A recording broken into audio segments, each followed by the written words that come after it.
think. Just scroll. And don't look at me like you don't know what's happening. Because you do. You feel it.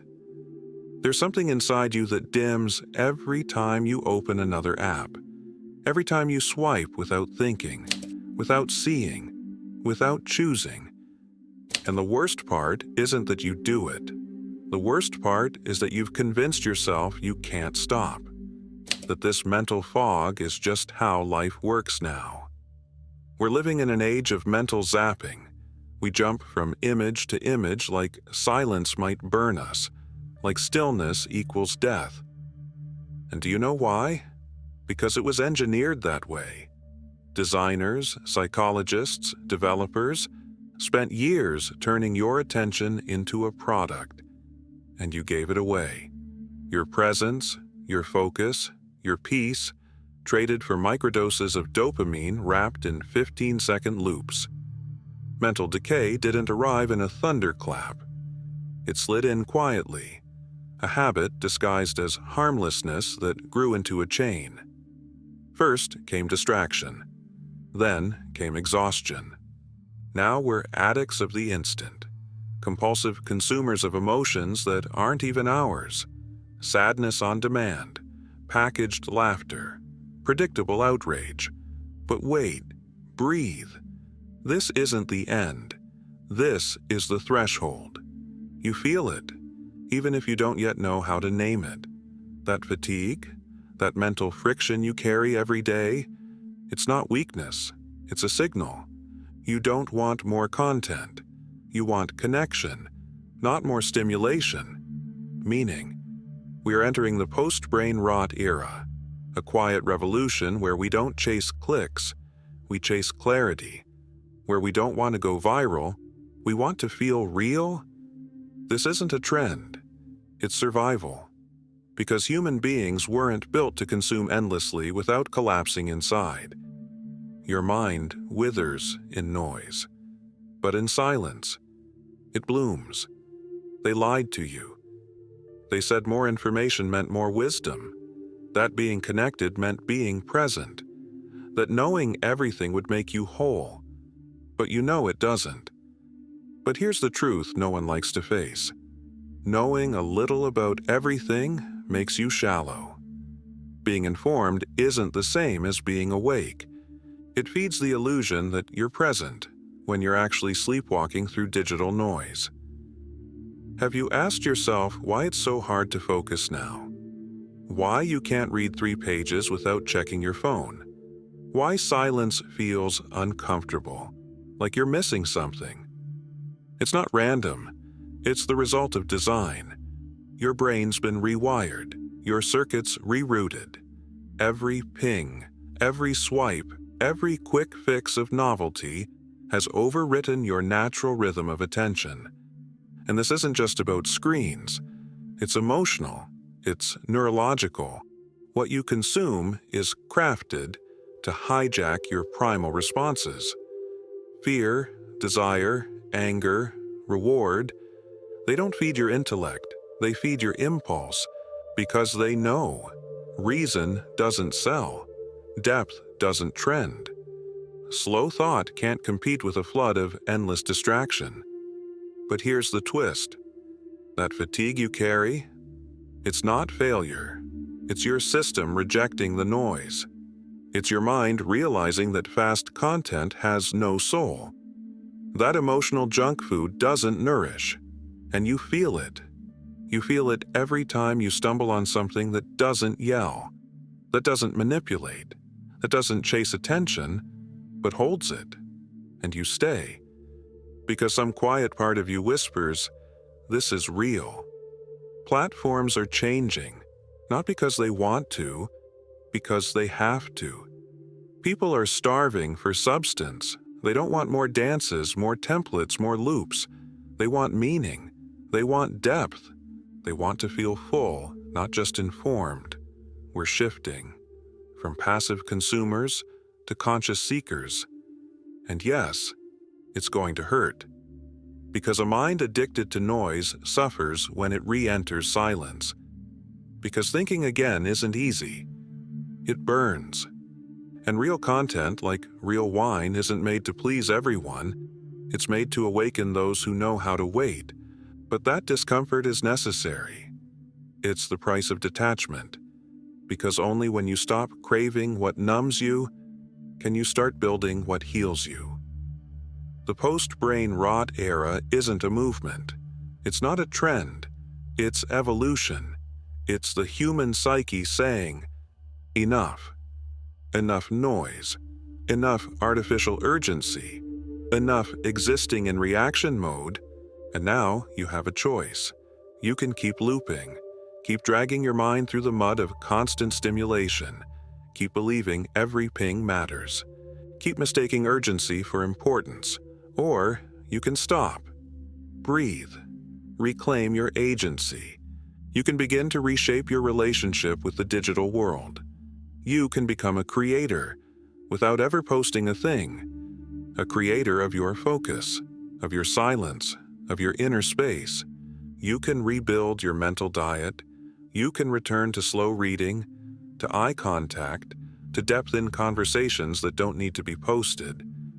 And here's the part no one wants to say, because it doesn't sell.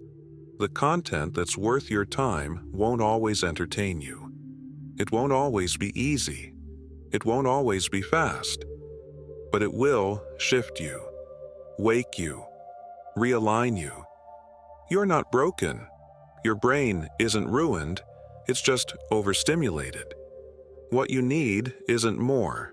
It's less. It's better. It's slower. It's human. Look around. Look at the empty stares on the train. The eyes that don't look, only reflect screens. Look at the conversations fractured by phantom vibrations. The children who don't play, they swipe. Tell me, is that progress or sedation? Mental decay isn't invisible, it's everywhere. But so is the desire to feel again, to think, to create. And if you've stayed this far, it means something inside you is already waking up. Because some of us are no longer chasing speed, we're chasing depth. We're starting to believe that clarity, not connection, is the new luxury. Remember this: the algorithm doesn't think for you. It doesn't know who you are. It simply mirrors what you feed it. Change what you consume, and you change who you become. Shift the stimulus, and your architecture shifts. Adjust your inputs, and your entire being recalibrates. You're not a victim. You're responsible. Not for the system, but for how you choose to interact with it. This is the beginning of something new. Don't expect it to arrive with banners or fanfare. It will show up as silence, as resistance, as slowness, and if you can endure that stillness without reaching for noise, you'll rediscover something long buried: your attention, and with it, your power. This is the post-brain rot threshold. And here's a truth few dare to speak. We think we know a lot, but we understand very little. We've confused headlines with comprehension. We mistake reacting with awareness. We post, we comment, we share, but rarely do we actually think. Because in this era, we're drowning in information but starving for meaning. The more we see, the less we retain. The faster we move, the shallower we become. Speed kills. It kills memory. It kills nuance. It kills reflection. We switch topics so fast, nothing settles. We consume ideas like candy, not like nourishment. We don't digest, we collect. And here's the most dangerous part. That illusion of knowing makes us arrogant. It's ignorance dressed up in confidence. Ask yourself this: how many times have you shared something you didn't fully understand? How many times have you voiced an opinion after reading only a headline? How often do you feel informed just because an algorithm fed you a trend? That's the new trap. We no longer need to know. We just need to appear as if we do. The human mind wasn't designed to absorb everything, all the time, without breaking. Our ancestors paused, reflected, sat with silence. We swipe, we skim, and in that constant movement, meaning evaporates. And without meaning, knowledge becomes noise. It inflates the ego. It makes you feel in control, while you drift further from yourself. Here's another uncomfortable truth. Immediacy has killed intellectual humility. Today, having an opinion is easier than holding a question. Nobody says, "I don't know." Nobody waits. We have the world in our hands, but no one bothers to go deep. That's the paradox. Infinite access, but no patience to actually access it. And no, technology isn't the villain. Tech is neutral.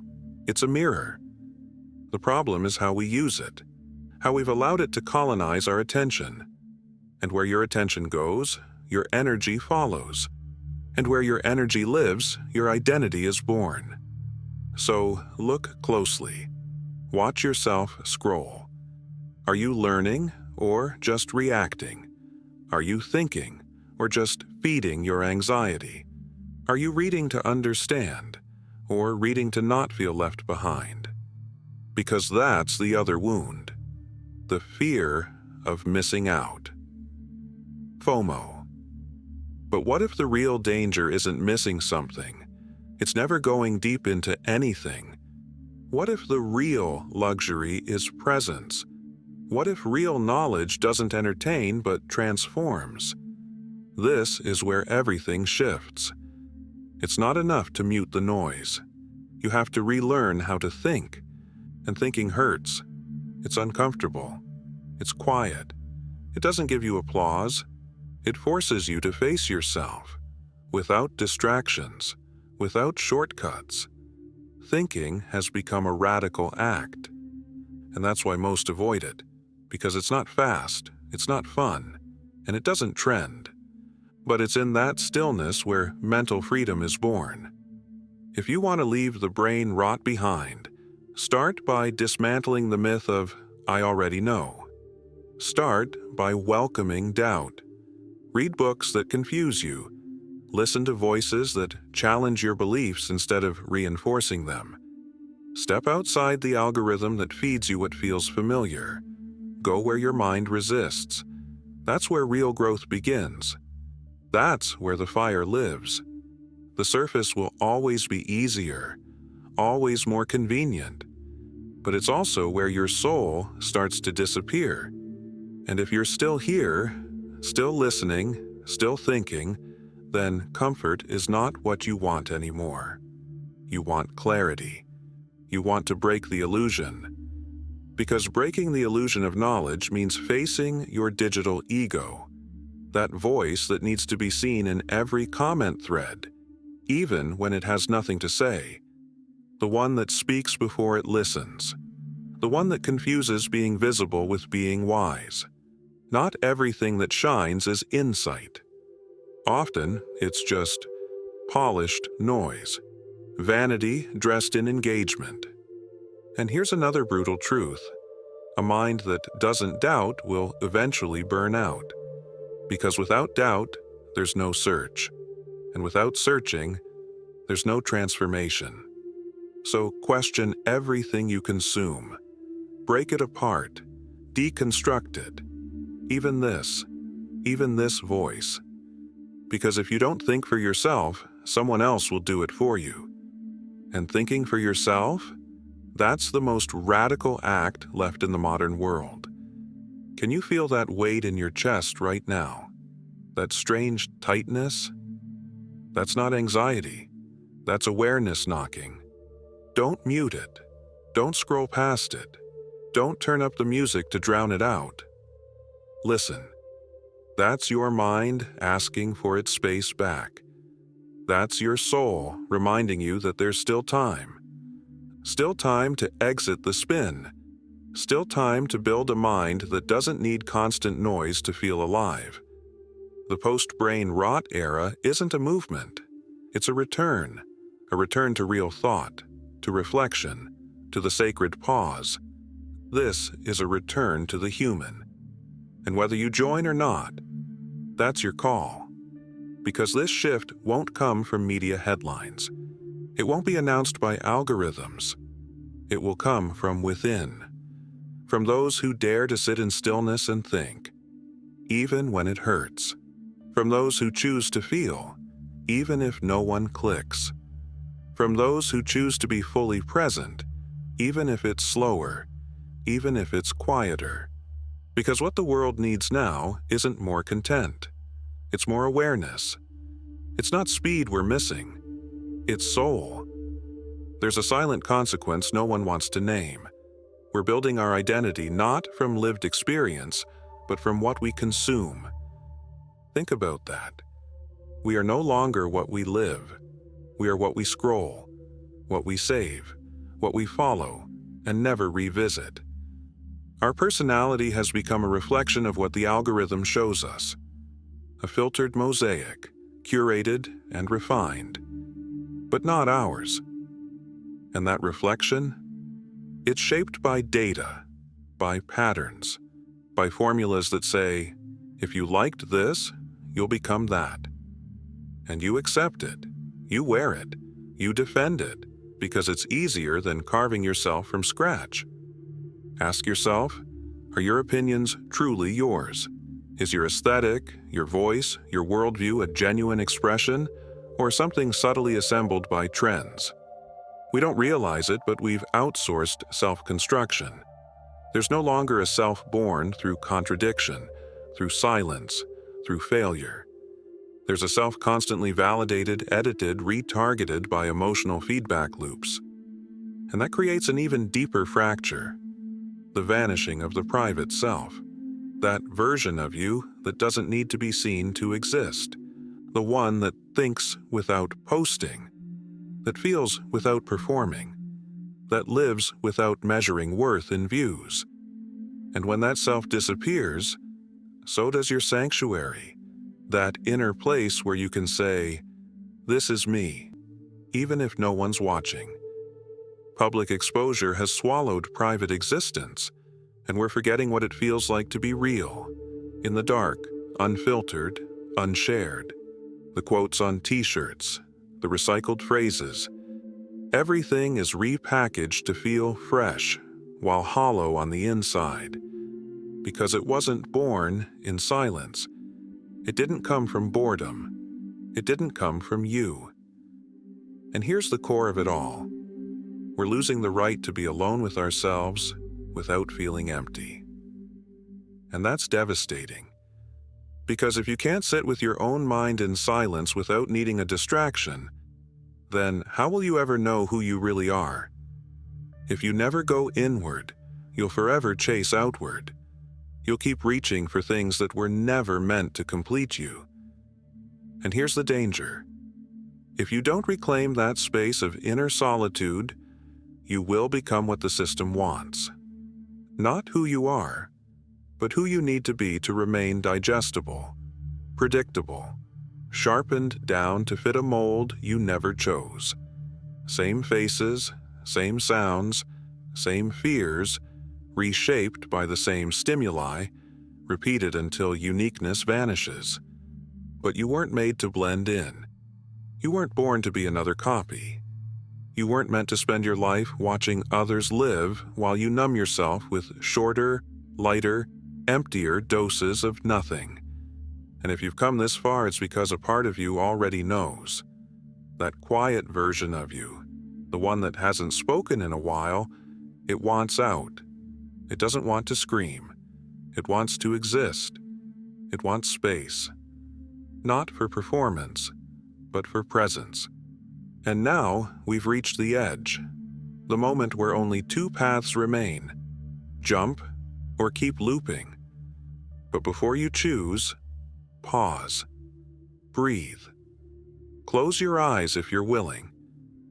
Listen, not with your ears, but with the part of you that's been asleep for too long. That's your awareness. This journey wasn't about the problem. It never was. It was about helping you realize something simple, something powerful. This whole machine, is not invincible. It is not a god. It is not your fate. It is not eternal. There are cracks in the system, and you are one of them. Every time you pause instead of react, you widen the break. Every time you ignore the ping, every time you choose slowness over speed, silence over noise, presence over performance, the mirror starts to shatter. And that makes you dangerous, because the system feeds on your distraction. It thrives on your disconnection.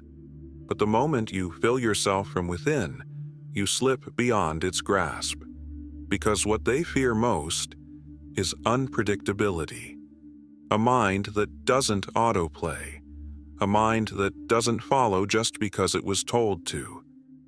A mind that thinks, that resists, that feels, that lives. And here's the last truth. Being free today doesn't mean screaming louder. It means walking away quietly, choosing stillness as rebellion. It means not showing up, not performing. It means building something that can't be measured in metrics. It means reclaiming your fragmented soul, piece by piece, not to be faster, not to be louder, but to be more you, and no one will teach you that. There's no viral tutorial for it. You'll find it in the discomfort of being alone with yourself, in the strange silence when all the noise stops. In that space, many mistake for loneliness, but is actually misunderstood freedom. And if you made it here, if you stayed with this message without skipping, without scrolling, without fleeing, then you've already begun. That sensation in your chest, that quiet fire, that's what happens when the part of you that was asleep opens its eyes. Don't silence it again. Protect it. Listen to it. Give it air.